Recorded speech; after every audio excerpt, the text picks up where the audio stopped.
Yes, ladies and gentlemen, welcome along again on another Friday night.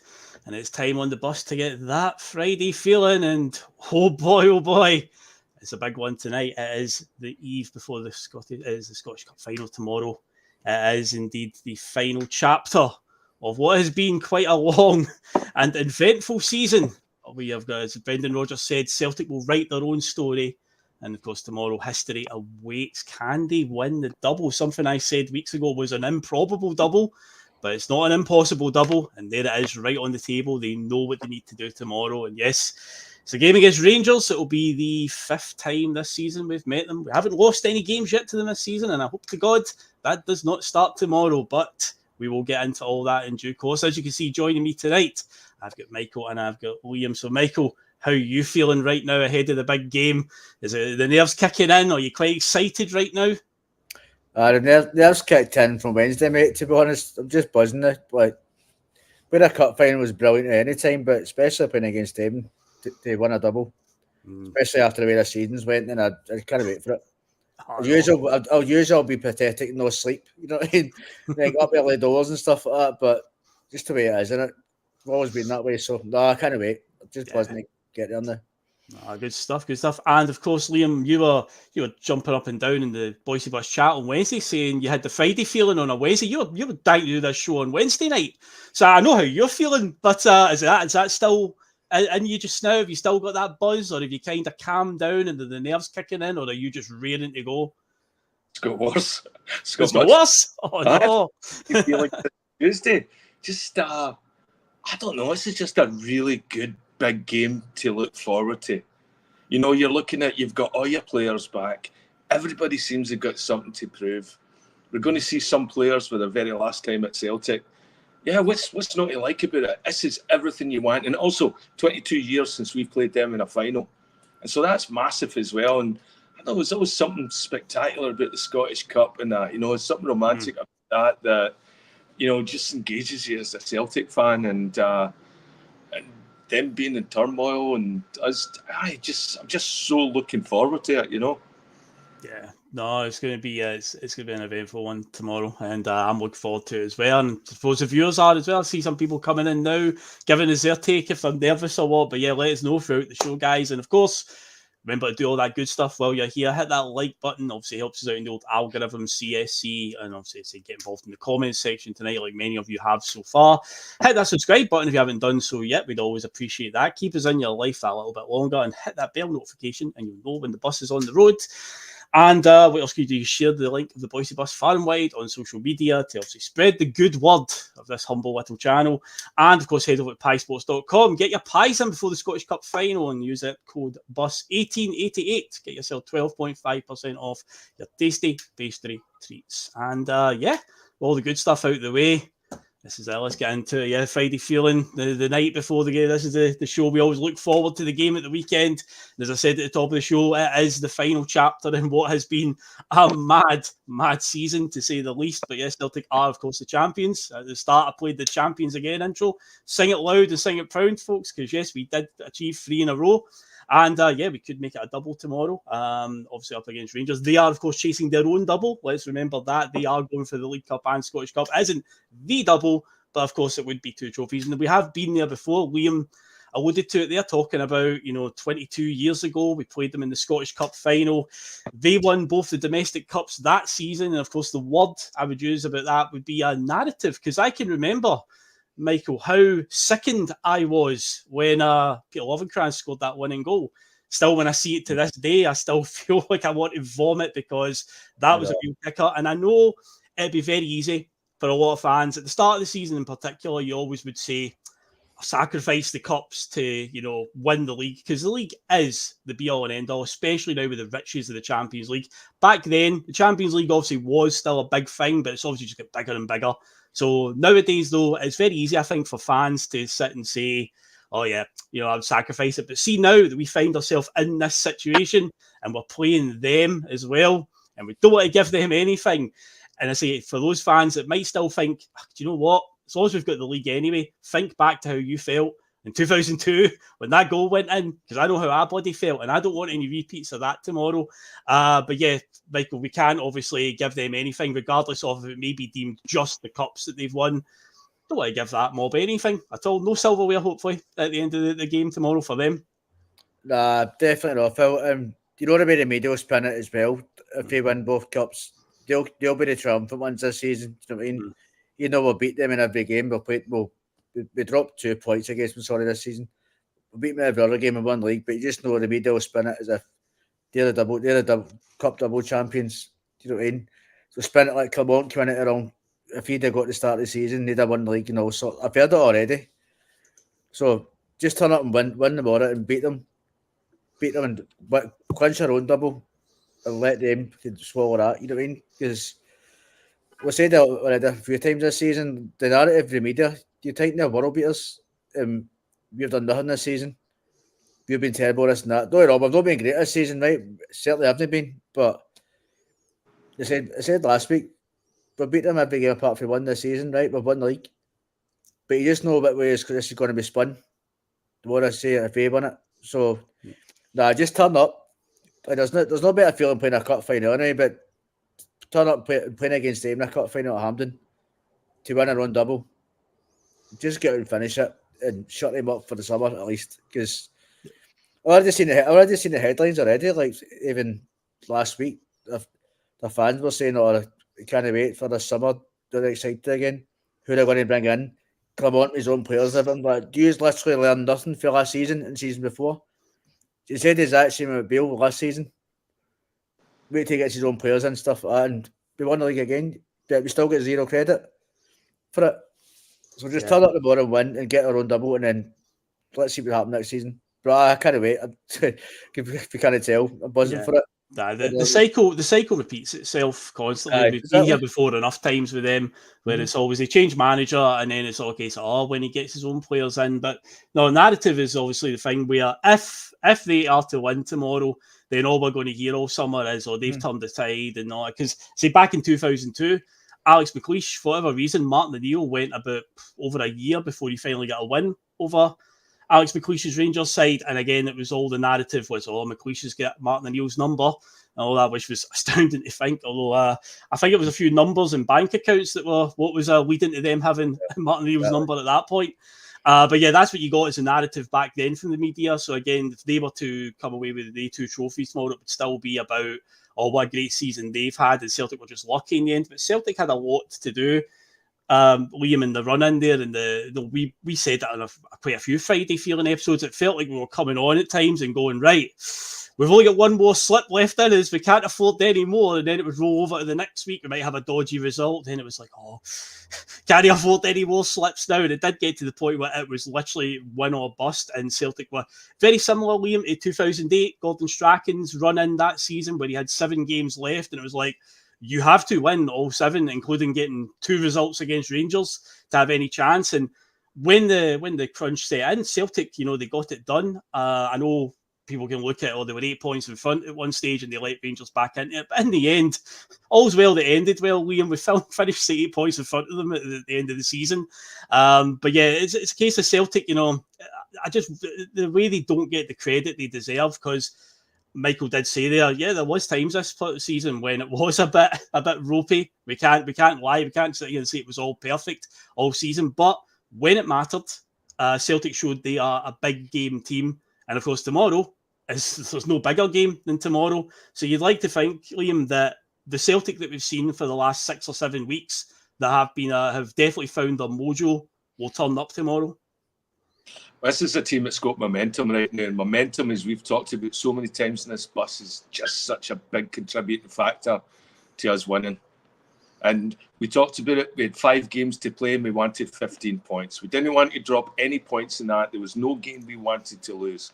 I'm so glad Anthony Ralston, what a brilliant ball he put through to Palmer to snatch that victory for that draw away for St Mirren in the very last minutes. I think that was really important for us, because coming in, knowing that you had five important games to win since the break, and we won all 5 of them. And I thought it was quite convincing, including the Rangers game as well. I think we had them bent over, you know. The St Mirren game, where you could sort of tell there was a lot of other distractions in that day, but we still managed to pull it together at the end and grab the points as well. So going in tomorrow, I think we've got all the momentum. We've got a team that's just unified. I think the whole Joe Hart thing, I think that's really helped us towards the end of the season, of people having a common goal that, you know, don't think there's anybody in that team that wants to see Joe Hart's last game being a loss.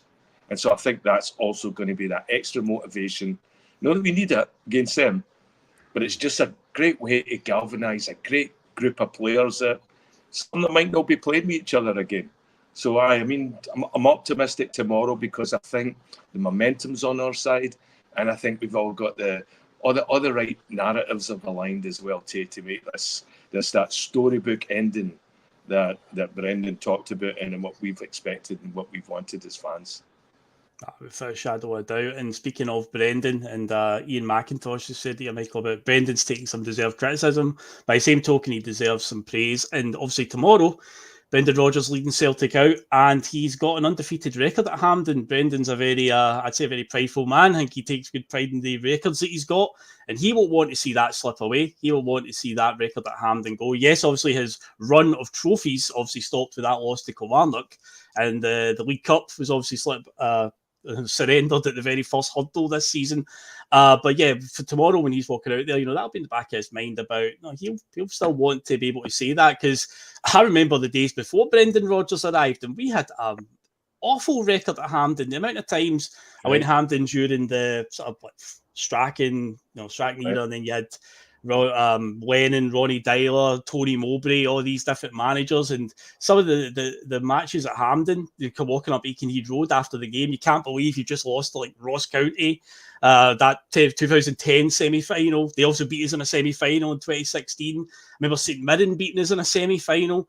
Inverness as well under Ronnie Dyler, and it was like, and obviously there was the infamous penalty shootout one against Rangers in 2016, which was that was the lowest of the low, that one. So yeah, I can remember the days at Hampden dreading these games, you know, going to there, because we had such a ropey record. But yeah, Brendan's record is absolutely perfect there, so he'll obviously want that to continue. And yeah, as I say, from his point of view, and I've mentioned this a few times on the show, while a lot of fans may look at it and go, well, I still think the Invincible treble was, you know, a better achievement. I think from Brendan's own point of view, if he pulls this off and does win the double, I think he himself will definitely sit back and go, I did all right there. And he deserves all the credit if that's the case, doesn't he? 100%. I mean, we come back, or top was last summer that he's going to get a good transfer, war chest and stuff like that. He's come back. He's not coming back unless he gets promised like a good transfer kitty. And what he got given last summer is atrocious, to be honest. And you can tell that by how little of them start. Like, I think one started last week, maybe. Palmer started last week, and that was the Palmer, only one. That was 1 out of 9 signings. On the Vrotsky started, but that was a rare start for him. Yeah, so you're right. He's starting for squad rotation, basically. So was Palmer, let's be honest. They've not been first team picks for a long time.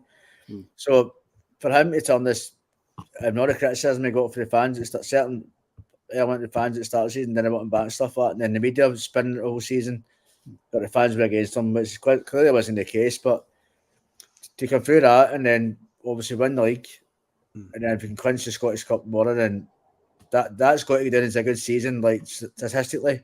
Yeah. Maybe not great in the eye at times, but I think if we win away from the season with a double under the circumstances, then he's done amazing, to be honest, and I don't think you can give him any criticism for it. At certain periods of the season, don't get me wrong, we weren't playing great, and a lot of times the football at times was slow and turgid and stuff like that, but again, you can through that. You got the players playing at the right time in the season. You got them turned on when it mattered.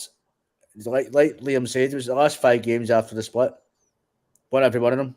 And even before that, we beat them as well.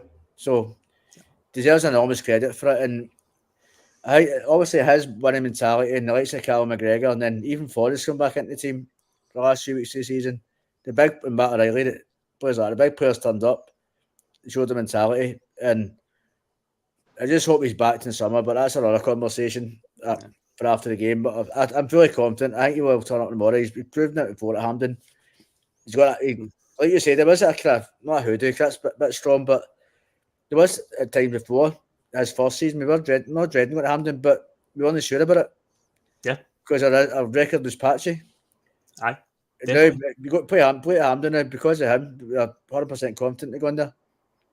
And obviously, Anne's carried that on as well, but it changed the kind of whole mentality of the team going to Hampden, like, we're turning up, we're doing this. Yeah. There's a mentality shift when he turned up, so that's where I'm not being complacent for more or not at all, but I'm confident because we've got players that have turned up here before, and we've got Rodgers who's been there before. Then I'm confident to get the job done. And like I said, he deserves enormous credit for this season, because I did think at one point it was going to turn into a bonfire this season. We were playing at certain points and stuff like that, but to turn the team around in the last couple of months to win the league and then bring a shout to win the Scottish Cup, I think that's amazing. So I'm confident. But one name that you did mention there, and I heard this stat through the week about Callum McGregor. Apparently, he's never lost any finals at Hampden that he's been involved in. So that's quite a stat. So he'll be able to keep that going as well. Because he broke into the team in Dyler's first season. So I think we won the League Cup that season against Dundee United. So McGregor would have been involved in that, and then ever since then he's been he's coming up on 10 years in the first team now. Because this summer will mark 10 years since his debut. So a testimonial around the corner for Callum McGregor, it looks like.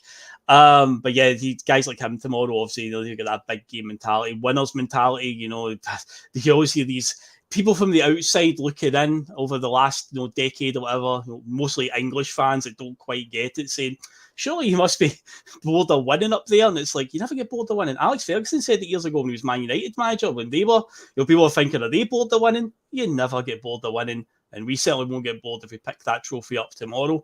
But Liam, see if we do get that double, how much clout does it give Brendan to walk into that boardroom in the summer, put down the 2 trophies and go, give me what I want? Surely to God that is enough, because what he's been given to work with this season, it's incredible what he's pulled off when you actually think about it. If we do manage to win this double, given the players, as Michael rightly said, Palmer started last week and Davorsky got a start last week just out of squad rotation. But all those players that were signed at the start of the season, which, let's keep in mind, Brendan Rodgers did say in press conferences he's happy with the recruitment and he signs off on all the players. But Brendan does have a habit of spinning a wee yarn here and there, the way he does go on. So how much truth is in that? Who knows? But you've got to imagine if he can walk in and produce the silverware like that and go, this is what I've done with the underwhelming signs you've given me, so give me what I want, essentially, So how much clout do you think it gives him in the summer? I think it gives him, I don't think it gives him any more clout than what he would have had walking in initially last year. I think that's the frustrating thing about this campaign, is that I felt Brendan had that clout more than ever, specifically because the way he left and the reasons he left were very, very public, that he wasn't getting the players he wanted. He was getting all sorts of interference with the Lowells and stuff. And we doubled down on Lowells, and then we still had that thing. I was really, really annoyed this year when, just that a lot of it was is that it? Is that it? Where's the signings? The fact that we went into, we finished the January window with Ida as a last-minute replacement, and one left back at the club. I mean, that's the part of Brendan that really frustrated me this year. I mean, he needs his boys booted for that.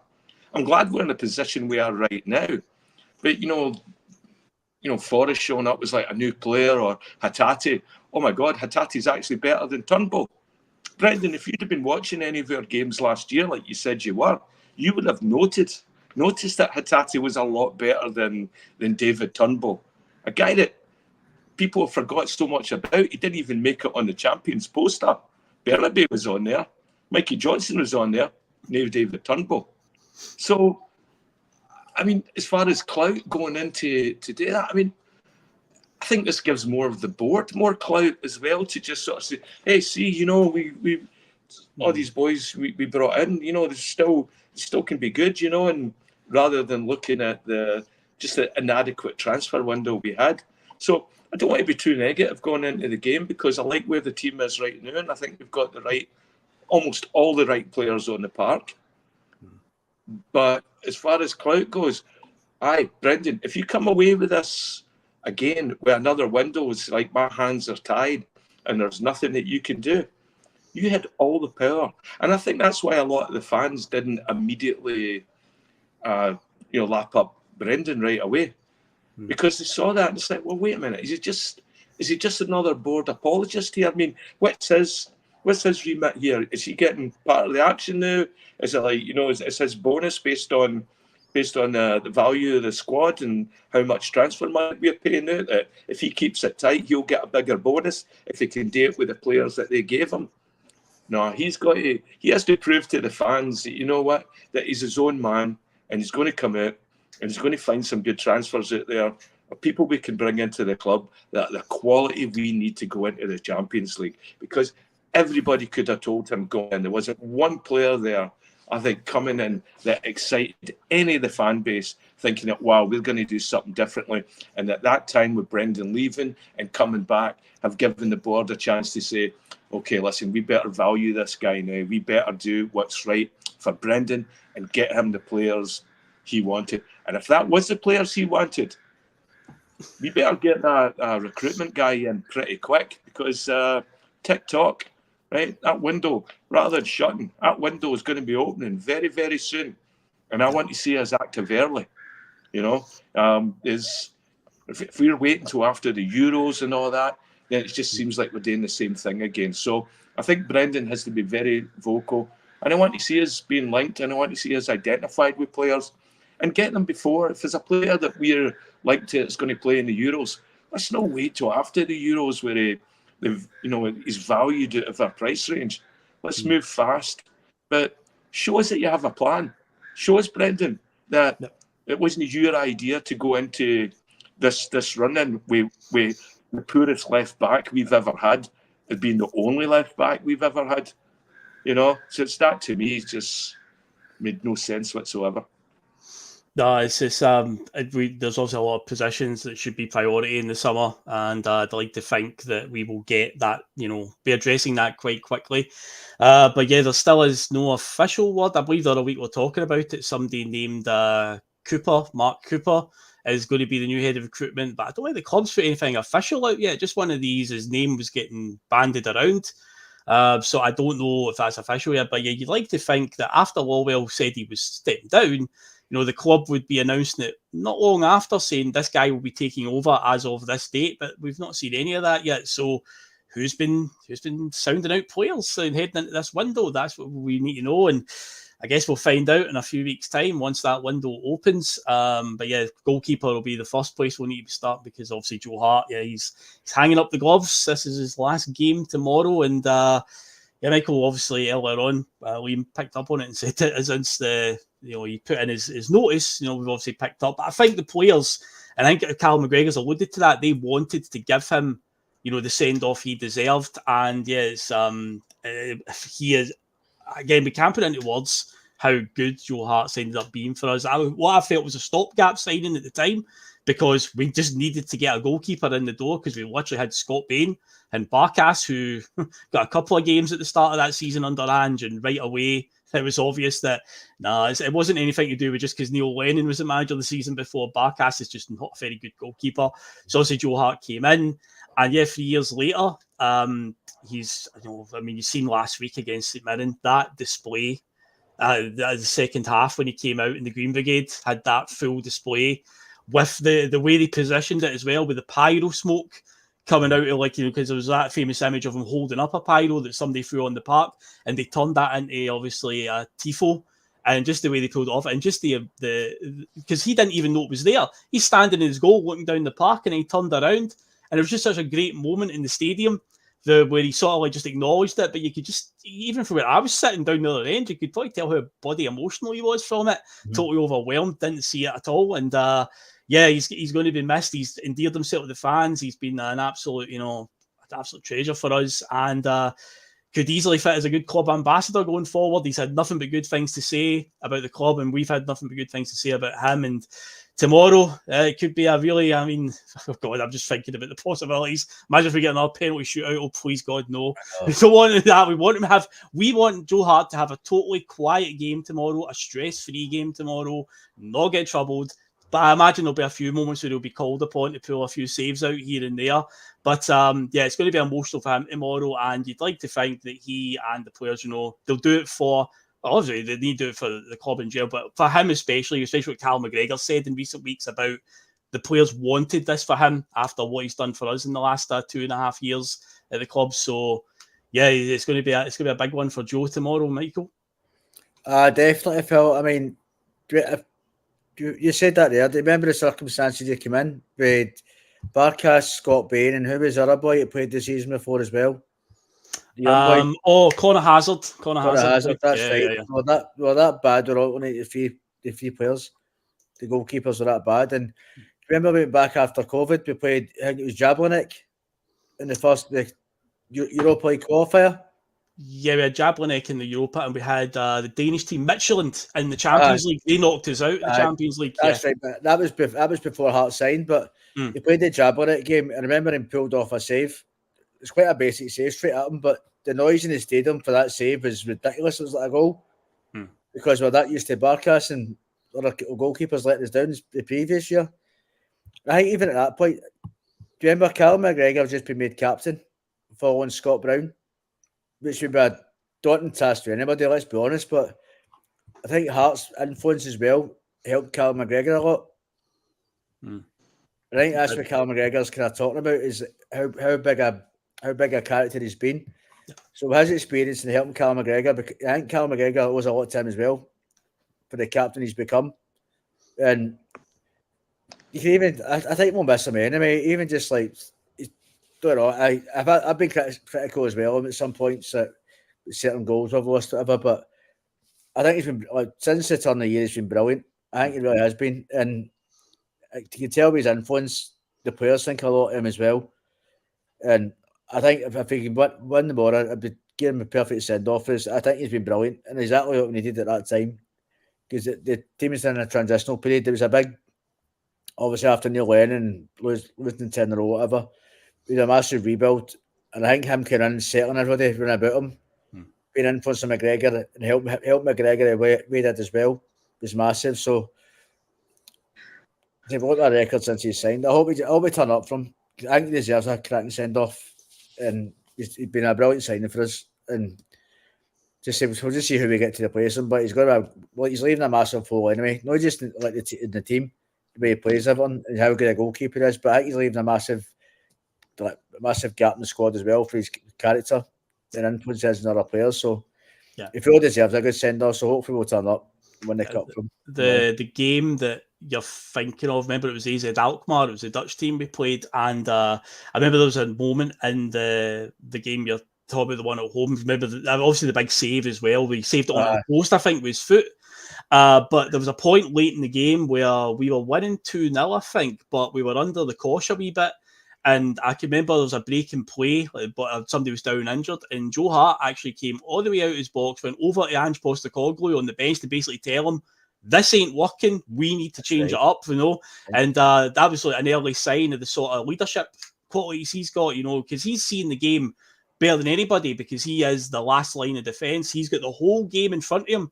So he's watching it from that point of view. And I can remember that. It was about 10 minutes to go in the game. We were a little bit under the cosh, trying to hold on to that 2-0 lead. And I can remember him going out to speak to Ange and basically saying that we need to push out here because we were doing a lot of passing around at the back and, we're putting ourselves under a lot of pressure. So, that was an early sign of the sort of leadership qualities he brings. And, you're right, he's going to be a big misser in the fact he's been a quality goalkeeper. But, character in general, big personality, and a winner, an absolute winner. That's what people forget about him. Yeah, he was a bit in the doldrums before he joined us because he'd been sort of thrown in the scrap heap down in England with a spell at West Ham, Burnley, Tottenham. I mean, Nuno Espirito Santo, who was the Tottenham manager at the time, said that, he'll never get a game for me. And basically, obviously Pep famously said that he won't be playing for me and got rid of him for Claudio Bravo. But he was a massive part of Man City's success before Pep Guardiola. He won 2 titles and an FA Cup, I believe, and a couple of League Cups as a Man City's goalkeeper. in the early parts. And obviously now Man City have become the juggernaut that they are. But at the time when they were at the early part of them starting to dominate, he was the goalkeeper for them. So he's a guy is a winner. And yeah, he'll be a massive loss for us. So hopefully tomorrow, yes, we can obviously give him the send-off he deserves.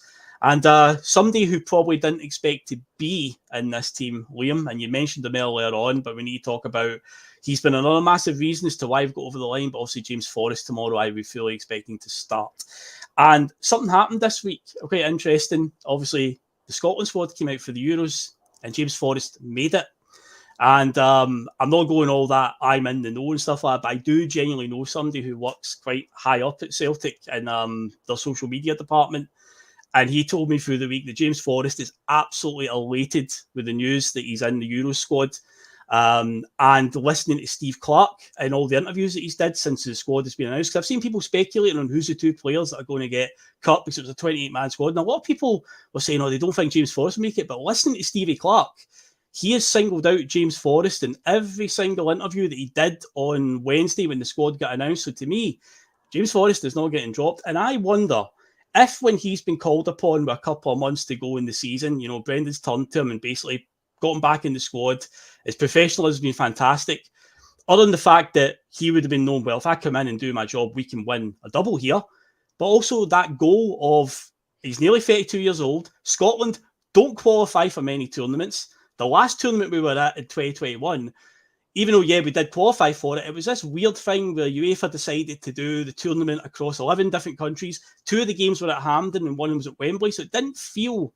And also you had the COVID crowds as well, so even though Scotland was a UEFA tournament, it was the European Championship, it didn't feel like a Euros or a World Cup like that. There was just something off about it. So he's probably looked at it as, this is probably my last big hurrah.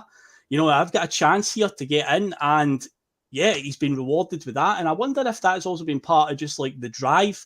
And again, I think it speaks volumes for him, that he has got that determination. Because not only has he helped us to this point where we've won the league and we could pick up a double tomorrow, but I think he's now a dead cert to be on the plane to Germany, and fantastic. Absolutely delighted for him. I say the boy himself is delighted. I've heard that from somebody within the club, that he's absolutely over the moon about it. So he's achieved his goal there, and hopefully the summer of Forrest continues and he goes out to Germany and plays a blinder out there. But tomorrow he's going to be crucial as well, because I thought he was great in the last game against them. Thought he was fantastic. Maybe he doesn't have the legs to do the full 90 minutes, but I thought in the time he was on the park in the game a few weeks ago, he was great. And we're going to need a similar performance tomorrow, Liam. This is a guy that started this campaign with a testimonial, and a testimonial, and then we very rarely seen him after that.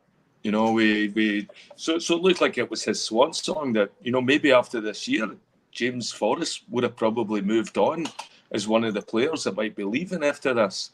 But to have that turnaround, well, it wasn't really a turnaround. It was Brendan that turned around. I mean, James Forrest was always there. He was always fit for selection. But we tried to hammer a few square pegs into round holes there to see if it would work one more time, and it didn't. And bringing Forrest on, I mean, even Ange knew the value of Forrest as well. Like when he came on and he scored that goal in the semi-finals that put us through to our first trophy, which really started the revolution or evolution of Ange's football. That we could, set us up to win the first trophy of the season with Kyogo and that, and that was absolutely brilliant.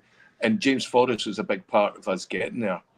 I think the whole storyline, the whole narrative just sets up. I hope he has an absolutely brilliant game tomorrow.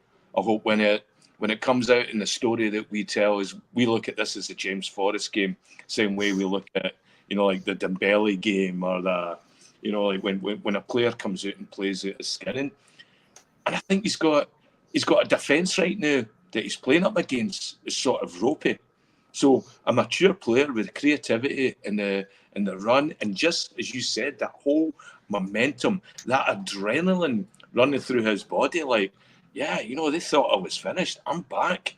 I'm going to Europe. So I think tomorrow he used to set out a marker for Stevie Clarke and say, okay, don't want to just travel with the squad. I want to play in the games. So tomorrow, I think I want to see flying. I want to see the old James Forrest back, and that's sort of what we've seen. And I think he's got a really good opportunity to absolutely terrorise their defence tomorrow. With our crowd behind them, everything, it just sets up a brilliant storyline of a season that started basically with, thanks for your service, here's the end of your career party. And now he's one of our most prominent go-to players for this final. So best of luck to him. I'm glad he's buzzing. He should be really proud of himself. Yeah. You know, Oh, definitely. No, it's a great story. I said a few weeks ago, I was speculating, is he going to make the Euro squad? Could he pull it off? And yeah, he's also made it. And as if you listen to Steve Clark this week, he's had nothing but positive things to say about James Forrest's forum in the last couple of months. So I definitely don't think James Forrest is going to be the ones that gets cut next week when they play their last two friendlies and then he has to take out two players. I don't think James Forrest will be one of them. So yeah, all the best to him going over to Germany for that one. And let's talk about the players he's going to be up against, Michael, because their defence apparently is going to help to get her by sticky tape. Now, we have been down this road before when it comes to games against Rangers in the build-up. We hear stories about this guy's injured, and they miraculously make a recovery and play in the game. But by all accounts, it does seem like their defence in particular is being held together just about. They're talking about King could play at centre-back, maybe. Balogun could play 35, 36-year-old Balogun. We know that Goldson's definitely out. I believe the left back is struggling, that Yilmaz, so it might be Barisic that plays. Barisic doesn't have the best of times against us, particularly our wingers. I know Abada was very good at ghosting. I thought Forrest had a good game against Barisic in the last one. But yeah, I say obviously you need to still have an air of caution because anything can happen in these fixtures. But again, looking at it, they seem like a bit of a wounded animal. And if there's ever a chance to really put a marker down here and really put them in their place, you've got to imagine this will be it, Michael. Definitely. I didn't really know until the extent of their injury issues, to be honest, until my missus said to me like half an hour ago. But I think we just need to turn up the same attitude anyway. Whether they had a full strength squad or a few injuries, just turn up the same attitude with the same winners mentality and play the way we can play. And the rest will take care of itself. Really, I don't think we can get too bogged down and like who's going to make it, who's going to be out, stuff like that. Can distract them with our game plan. Just turn up and play the way our best of our abilities and impose ourselves in the game and play our way and let them worry about them and let them worry about us as well. I think that should really be the attitude. Like, I think we get distracted by injuries and who's in and who's out for them, stuff like that. Can kind of take away from your mindset and game plan. So I know it's different for the players. Obviously, the players will be just want to go in and turn up and play the same way as always do. But I think even as fans, we just need to go in like, we turn up, we'll win. Because the players have got the experience they've got, then we should have tomorrow. Just turn up but will the team want to win and play the way we can, and that's what it matters really. Who are they playing and who's going to be listening for them is irrelevant for me. We turn up, play the way we can, we'll win. That's what we've got to do, and that should be the mindset. Well, Liam, Michael's saying there they should worry about us. Do you think Tavernier will be having a sleepless night tonight, Liam, thinking about Dyson Maeda? Prowling up behind him, sneaking up. We saw the game at Ibrox, the goal after 20-something seconds. Man, talk about a player that's in his head. You just watch that replay again. Joe Hart just goes long with the ball. It bounces awkwardly. You watch Tavernier as he's running after that ball. He looks over his right shoulder, looks over his left one, keeps looking side to side as Maeda is weaving as they're coming up behind him. And of course, he goes to boot it out into touch, and he happens to just be right there at the right time. And of course, it hits him and zips into the net. But do you think that Captain Tav will be having a wee sleepless night tonight ahead of it, going up against old Dyson? Because again, when you look at the game at Celtic Park as well, Tavernier didn't get much out of Dyson in that game as well. So he's definitely in his head without a shadow of a doubt. Well, I think the more Dyson plays against Tavernier, the more he's figured him out as well. I think that the whole attitude of Dyson as well. He's got that like steely determination. Like he looks like a baddie for a Bond film, and the fact that he just pops up and he's scored so many different goals against him, but it's all been pressing their tab. It's not like the one he does one thing wrong and Maeda pounces on it. No, there's so many different ways that he's taking the ball off of Tavernier that he must be worried. But I think their fans are also going to be worried as well. And I think, having a mixed stadium, here's a chance there. We can hear them getting on their players, and we're going to be able to ride on that as well. So you'll know you'll know by the reaction of their fans the first time Diazin goes up against Tavernier. You know, they're crapping it already. They know that he's got him beat. There's players on the online forums and some of the radio shows wanting Tavernier dropped for that game just because of that. They're wanting to drop their captain because they are so spooked by the speed and the intensity that he brings to the game. And I think he just, now that he knows how to play Tav is ineffectual against us. So as long as he's tied up, we just have to worry about, you know, free kicks and penalties. But an open play, yeah, I think we should target them. Target Tav the same way they're going to target Greg Taylor, you know. Oh, yeah, that is one boy. But when we talk about Maeda, I think back to the Scottish Cup semi-final last year, even though it wasn't Tav. Remember the goal that we scored that day, Jota's header at the back post, where all the Rangers players just stopped because it was clearly a free kick, but amazingly the referee decided it wasn't. But the Rangers players stopped because they thought, well, that's going to be a free kick. But Maeda didn't stop. He obviously chased that ball down, whipped the ball in, and at the back post, Tavernier had gone to sleep, and it was Jota that scored the header.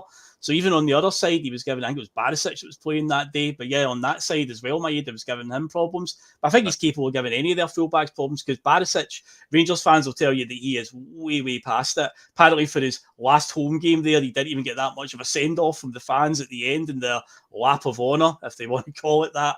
And yeah, there's a lot of fans saying that Tavernier needs to go, Goldson needs to go. These guys have been there for 6-7 years now. You know, they've got that. A lot of their fans are starting to click on about the losers mentality. And it's like, yeah, these are the guys who, the longer you keep them around, and hope they do keep them around, to be honest. But yeah, these are the guys that are going to cost them in the long run up against us, because some of our players, Maeda in particular, has definitely got their number. But yeah, we'll talk about the other ball. I say dilemma, it's not really a dilemma. I think Kyogo will start, Michael. But I think Eder obviously has shown and what he can do this season. He's even scored a goal against them at Ibrox, which turned out to be pretty vital in the end. He can obviously come on and cause problems if we need it as well. I do expect Eder will make an appearance at some point tomorrow, but I fully expect it'll be Kyogo that will start because he does also drag them out of position. If we're talking about, you know, guys like Balogun and stuff might be starting, you know, he's what, 35, 36 years old now.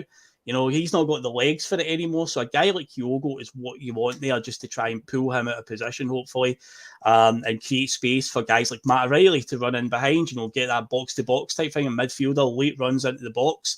But yeah, I would expect it to be Kyogo tomorrow that gets the nod as the striker. Michael, would you subscribe to that one too? I think that's nailed on, Phil. I think they have nightmares about him. Like, I've heard folks saying he's not been as good this season against them, but he still scored 2 of the winning goals in 2 games against them. So yeah. I think if you've got injury issues at the back and a lack of understanding and a lack of, obviously, understanding playing with each other, then he's going to be a nightmare for him, his movement. So and I think he's proven time and time again he's a big game player as well. So it's a no-brainer for me. And I like Eder. I think Eder's been brilliant. Don't get me wrong, so it's nothing against him. But I just think you've got to start Kyogo just for his movement and how prolific he is against him. How many times has he scored the cup finals against him now? He scored 2 in the League Cup final last season, and right, he's got a great record at hand. I think he's played 3 finals and scored 5 goals, 2 against Hibs, 2 against Rangers, and 1 against Cali Thistle last season. So Hampden is a good wee playground for Kyogo. He knows how to find the back of the net there. That's right, exactly. So he's a big game player. He's proven it time and time again. So I think it's a no-brainer. And again, it's nothing against Eder. I think he's been excellent for us. And I would actually be up for us trying to sign him. But Kyogo for me, he's got to start. I think he's still our number 1. 100%. Yeah, and say if we need to bring him on, I think Eder's more than capable of mixing it up, especially late in the game. If, you know, they've been battered and bruised most of the game anyway, then he just comes on and just continues to batter and bruise them. So yeah, I mean, right now, I know it's an early prediction, but I've just got this feeling that Eder might score tomorrow. There you go. I'm throwing that one out there just now, but I've got a feeling he might come on and get a goal. Hopefully we're a few goals up at that point as well. It's one of those ones that's just rubbing the salt in, but we'll get to our predictions in due course. But what about Matt O'Reilly then, Liam? Let's talk about him. And yeah, a lot of fans are obviously thinking that, you know, unfortunately, this is just the nature of the beast, Liam, that it could very well be Matt O'Reilly's last game. Last week, he was asked about his future during the lap of honour on title day. Obviously, he gave it the, we'll just wait and see, essentially, just keeping his options open. You've got to expect that there's going to be interest, but again, it'd be great if he did stay for another season. We'll cross that bridge when we come to it. But yeah, tomorrow, big game occasion for him, and he's obviously proved he's a big game player this season. It would just, after scoring against them just the other week as well, it'd be good for him to, continue that against them, and maybe he'll pop up and score the winner tomorrow. So he's on somebody in a Celtic shirt scores the winner. I don't like who it is, but for a game like tomorrow, big occasion, cup final, it's going to be a sunny day as well. Apparently, the weather's going to be good, despite the weather being terrible the last few days. I'm told it's going to be all right. It's still set up for a guy like Matt O'Reilly, a showpiece event. And of course, there is a talk that he will be at the Euros as well with Denmark, that he might make their squad. And yeah, this is what a chance it is to, show the Denmark manager what he's got to do it tomorrow on a National Cup final, one of the biggest derbies in world football. And it's all set up for a player like Matt O'Reilly, Liam. Aye, the boys' box office, that's what you're looking for, a guy like Matt O'Reilly. He just shows up in those points, those things. And I think he's got a maturity to him for being such a young guy that understands that there's certain opportunities. The way he's managed to develop his game towards the end of the season and the run-in has been brilliant for us. And we talked about that before as well, that, this was him, exactly, sitting out there. I think playing for Denmark's very important to him and his family and that, and he wants to go there. But I think if he is leaving Celtic, I think he wants to leave on a high as well. If these players have a chance to sort of put it this way, he'll never. Where else is he going to play to a fan base like ours, where he's absolutely adored and loved and all that as well? And he might get it in other places, but it'll not be the same. And players always talk about missing that. So I think tomorrow, we'll have a good idea in the game if we think Matt O'Reilly's leaving or not. I hope he stays another year. But I can also see him, you can see him going to an Inter Milan or something like that. And he might not crack into the team right away, but he's certainly got the skills and all that, and the attribution and his, in the way he carries himself as a professional football player to make the right decision, but also seize the opportunity tomorrow in front of a big crowd, a cup final, television audience, knowing that people in Denmark will be acutely aware of what performance is going to be like tomorrow and what he can bring to a team like us. And when you can do it under pressure and you can do it in a final, then that's his ticket to go to Germany with the Denmark team. So I hope the big handsome bastard fills the net tomorrow. Just like I really feel we haven't had that breakout game. We've played against them a number of times this year, and each time they've sort of been on the end of a moral doing. But I think tomorrow we need to give them a proper doing. And I think knowing that we have all the expectations and all these players, knowing that the opportunities for all these guys to have a big game, all the motivation's there, the momentum's there, everybody just seems to be gelling at the right time. And that time's going to be tomorrow at 3:00 as soon as we kick off. Yeah, I know what you mean about the doing, because we've got it in us, no doubt about it. This team has got it to really wipe the floor with them. But every game we've had with them this season has been close. All the victories we've had have been by a goal, and of course we drew with them. The game that I think we had the best chance to go and absolutely wipe the floor with them was obviously the game at Ibrox, the one that ended 3-3, because that first half, if it was a boxing match, it would have been stopped early because we absolutely battered them in that first half. And that's going to be so crucial as well, Michael, something that we've said a lot of times on this show, on this channel, talking about we've got to be a 90-minute team. And recently we've been putting in more performances where we have been a 90-minute team. And we're going to need that tomorrow. The one big last hurrah this season, and then it's the pre-season break. For some are going to obviously go to the Euros, but the majority team, this is the last big hurrah for them. And it's like, this is it. We need to, put in a performance from start to finish tomorrow, because as we've seen in games against them, all it takes them to get one wee snidey goal back, and the momentum can shift. We go 2-0 up in the last game at Celtic Park, and then they get a goal back out of nothing. That Cyril Desser's goal was just embarrassing. And it's like, the games, obviously we missed the penalty as well, big moments like that, but hey, we've missed plenty of penalties this year. But then, of course, that second half, they're down to 10 men, but that last 10 minutes or whatever, we were hanging on. The game back in December, we beat them 2-1 as well. Again, they were down to 10 men, and we were doing were doing all right. I felt we were playing pretty well. We were controlling the game, but then Tavernier gets a free kick and he scores just as they go into stoppage time. And of course, the referee adds on about 8 minutes stoppage time. And we were, again, we were on the ropes. We were hanging on there. So we need to just, if we do get ourselves into a nice wee 2-0 lead or something tomorrow, we can't allow them any little thing that can suddenly shift the momentum. We need to be concentrated. We can't just think, 2-0 up, as a doddle, will be fine now. We just can't allow that because you don't know what happens. The referee, VAR, all these factors as well that can play a part. So tomorrow, if we do get ourselves into a nice wee lead, we just keep going. We just keep on, keep the foot on them essentially. Just don't give them anything because it could shift just with the click of a finger. So tomorrow that's what I'll be hoping to see. A good 90-minute performance from start to finish. Just reminding them that we are the team to beat, and this is what we are capable of. Big time. I think we're due one as well, Phil, to be honest. We're due a 90 minutes against them. Like you said, there made a couple of examples there. Maybe lost it in maybe the last 15 minutes, whatever, and we made it nervous, or more nervous than it should have been, really. Let's say we've got one game left of the season, show our dominance, turn up, beat them, and do it for 90 minutes, and just put them back in a box, basically. And that's the same for us. But that puts Scumlont under pressure next season already. The same with Michael Beale was, because the next game, that'll be what? 4 or 5 if it winning against us. Yeah, if they don't beat us this season, that'll be 5 games this season because they beat us in the dead rubber at the end of last season. So that'll be a whole season, 5 games without beating us if we win this tomorrow. That's right. And Michael Beale is winning them this season, so Clermont's not beat us in what, 4 this season. Remember the first game next season will be at Celtic Park as well. So you need to win. I think you need to win for him as well, Laura. So just turn up, play the way we can play, Laura. Cement a performance, do it for 90 minutes, win the cup, and then the pressure's on them this summer. They can try and spin it any way they want, right? Like he's not his own players and stuff like that. If he's like this great manager they've been trying to make him out to be, he won't have beat us in 5. So they can spin it any way they want, but the pressure will be on them this summer. So turn up tomorrow, win the cup, and let the summer take care of itself. We're in ascendancy after that, and especially the Champions League one and stuff like that, then they're playing catch up big time. So 90 minutes tomorrow, win the cup, and that's us. Just enjoy the summer because it's been a long season at times. Let's be honest. Win the double and then enjoy the summer, and then all the pressures and then for next season.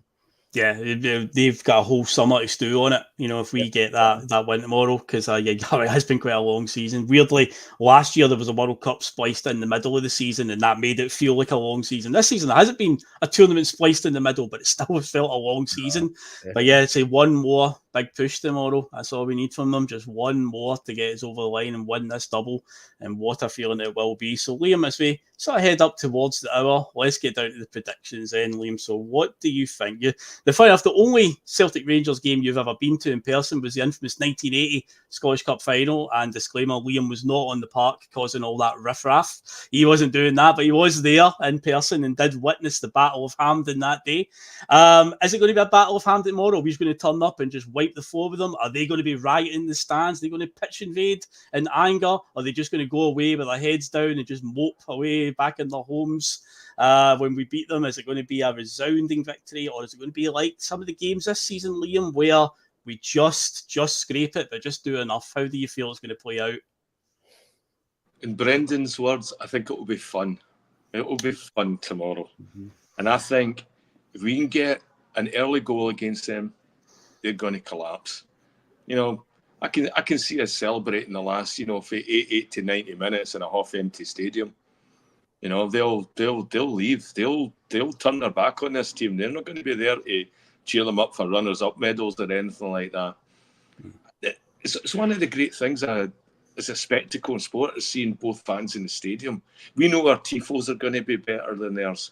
We know our singing's going to be better than theirs. We know that we're going to be enjoying it, and we're going to have another, Hampden in the sun. I hope it's a great day tomorrow for you guys, and and the sun's shining and the park's playable.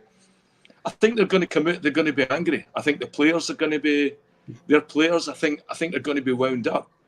Before we had the last game against them, we talked about the emotional maturity on the park. And I had said as well, I think their emotional maturity will let them down. They got too many hammer throwers, and they got too many people that want to be loved and adored by that crowd.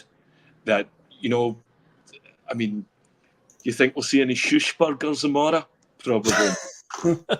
Yeah, shushburger. Lundstrom will probably start as well, and I think he'll be out there as well. And if they go down, he'll resort to normal tactics, and they'll want a body or something like that. So I'm hoping that we can get a good lead, as what we did in the game at Ibrox, but this time finish it, put them to the sword. This is gladiator stuff, as Clement likes to say. This is gladiatorial. They're going down tomorrow. That's what they're going to get. This is us, Hampden. Yeah, they're not going to put a glove on us. I'm looking forward to see it. I'm looking forward to see the fans. Looking forward to see the tifos, all that sort of stuff, all the flares, everything. I think we're going to have fun. It's going to be a fun day for Celtic fans tomorrow. We've got the momentum. Yeah, it's just everything's in our favour right now. So, aye, fun. Yeah. A nice resounding 1-0 victory then for Celtic. So good stuff. Well, about yourself, Michael. Is it going to be a fun day? Is it going to be a nervy day? But ultimately, is it going to be a Celtic win at the end of it? Nah, I'm actually not worried about tomorrow, strangely. Don't know, I'm not being complacent about it. That's not what I'm meaning, but I'm just really confident we'll turn up and get the business done. Tomorrow we'll get the job done. Obviously, need to be wary, especially with the set piece and stuff like that, because there'll always be a danger. But I just think the way we'll finish the season, the confidence in the team and the mentality is there. So, I'm just confident about it. I think we'll turn up. We'll win by a couple of goals, and we'll just enjoy the day, basically. Before you ask me, I'm going Callum McGregor for the first goal. Right. You always say Kyogo first goal, and he always lets you down. Callum McGregor. I think he's a big game player, so I'd like to see him score. Yeah, he scored a cracker at Hampden a few years ago in the Scottish Cup final against Motherwell. Absolute scintillating volley, wasn't it? Scored against him as well, didn't he? The goal at the semi-final, the one, the back of the net makes that satisfying clicking noise. It echoes all around the stadium. The noise, it's fantastic. Yeah, the Moussa Dembele laid it off to him and he passed it into the net. Yeah, he did. I did indeed. No, so hopefully he does pop up. And yeah, I will say it's going to be a Celtic victory. And there's going to be points tomorrow where they're going to have the ball. They're going to put a bit of pressure on us. I think a lot of it's down to we invite pressure on ourselves sometimes, which is a bit of a problem. I don't think technically they're a good side. I don't see them cutting us apart in any way. It'll be a case of if they do have moments of possession and putting us under the cosh, it'll be because slack passes from us and whatnot, because again, we do tend to bring it on ourselves. We are a bit ropey, especially passing out from the back. But, we've made it work up to now. So just one more game, guys. We just need to get it right one more time and pick up that double more. So, yeah, I'll go for a Celtic. I'll say 2-0. So I'm going to stick to 2-0. I'll go for it in the end. But, yeah, I expect it to be. There'll be moments where we'll be a bit of the heart in the mouth. But the other heart, Joe, will pop up and keep us in the game. And you go for that one. Now, as we're about to end, and obviously the Friday feeling, the whole objective of this show, the whole idea of this show is the one that looks ahead to the game at the weekend on the Bhoycie Bus. But there is no game after this. After this one this weekend, there is no games. We're on the pre-season after that. So what's going to happen with the Friday feeling? What we're going to do? So I'm going to put it to the viewers just now. I'm going to ask them if they want us to do this. Well, I know there'll be some fans who'll be like, no, not interested. At the end of the day, you don't need to watch if you don't want to. But obviously, Scotland are about to kick off in the European Championships in the next couple of weeks. The national team don't tend to qualify for many tournaments, so it's quite a rarity that they're there. There is going to be a healthy Celtic contingent involved by the looks of it. It looks like 4 players are going to make it. Ralston, because there is no fit right back in the Scotland squad. McGregor's going to be there. As I said earlier on, it looks like James Forrest. He's not going to get cut from the squad. And who's the other one that made it? Greg Taylor. I know. Say it quietly, guys. Greg Taylor. So, yes, he's there in the squad as well. So, it looks like there's going to be a healthy Celtic team. So, we were looking at the idea of some content we can do during the summer. So, I had suggested that I'm quite happy to front up Euros-related content and maybe do a PMP or a couple of PMPs after the Scotland games because they're playing Germany on a Friday night in 2 weeks from now. I believe it's the 14th of June, or 3 weeks, from now. So it will be a Friday night game. So I was thinking about maybe doing that, a wee PMP episode after the Scotland game. I'm not holding up much hope for Scotland. I do think they probably will get leathered, but at the end of the day, I'm Scottish. I do like to see the national team do well. And they did have a good qualifying campaign, so they might cause an upset or two out there. But the Germany game might be a bit of a write-off. But I did speak to like David Logue and Regan and stuff like that, and they'll be up for doing some content around the Euros. We can keep our eye out for some players that we can maybe dream about signing. Maybe there'll be a player or two out there. Because I've said before, we need to start catching on with some of these nations that are unfashionable. Albania, for example, have qualified for the Euros. They qualified top of the group. But before all the big teams in Europe start to catch on that this country is starting to produce some good players, maybe we can, do a bit of scouting and see if we can spot anybody. Because I know that we're linked with a player who's Georgian, Shakhtar Donetsk, left back, and Georgia have qualified for the Euros. So again, it's these types of nations. We might see what they do. We might see there might be some players like that. And plus, if Matt O'Reilly is going to the Euros with Denmark are playing England in one of the games. They're in the same group as each other. So could you imagine Matt O'Reilly up against Jude Bellingham in the middle of the park? That'd be something. That'd be a box office anyway if Matt does make it to the Denmark squad. But yeah, we're definitely looking at the idea of doing some Euros-related content over the summer, as well as all the regular Celtic content that we can do. But yeah, as you can all appreciate, folks, during the summer, it can become a bit dry. The transfer window, you can only talk about the same stories every so often. But yeah, we were looking at that with Scotland playing. So I'm seeing in the chat there's a few people who are definitely up for that. So yeah, we'll look to do that over the course of it. It'll be myself and the rest of the guys. Say David, I'm sure will be involved as well. Regan, I know he follows the trials and tribulations of the national team and whatnot. So yeah, you can look out for that happening as well over the summer. It's definitely something that we're looking at. But yeah, boys, are you up for a wee bit of Scotland content from time to time over the next few weeks? The trials and tribulations of the national team. Oh God, it could be a bit messy. So that Germany game, I'm not expecting much, but the Switzerland and Hungary games, maybe. I just want to see Scotland just qualify from a group stage. I just want that to be off their record and just finally say that they got to the latter stages. That would do me, guys.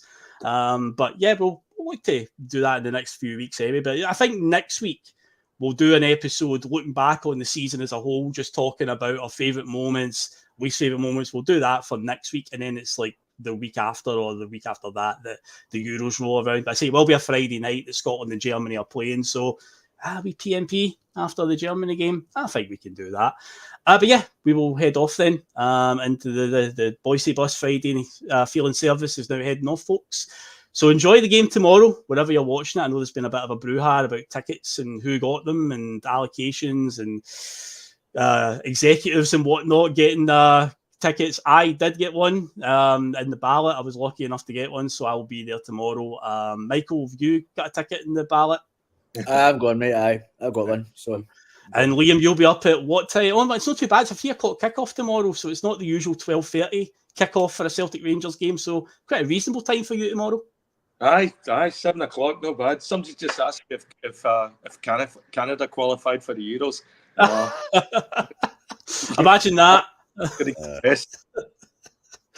Oh dearie me, but yeah, we'll enjoy the game tomorrow. Hopefully, we were talking about a good, resounding Celtic victory tomorrow. We finally seal that double, the improbable double, but it was never an impossible double. So enjoy it whenever you watch it tomorrow, folks. And there's only one thing left to say: come on, Celtic, just get it done tomorrow.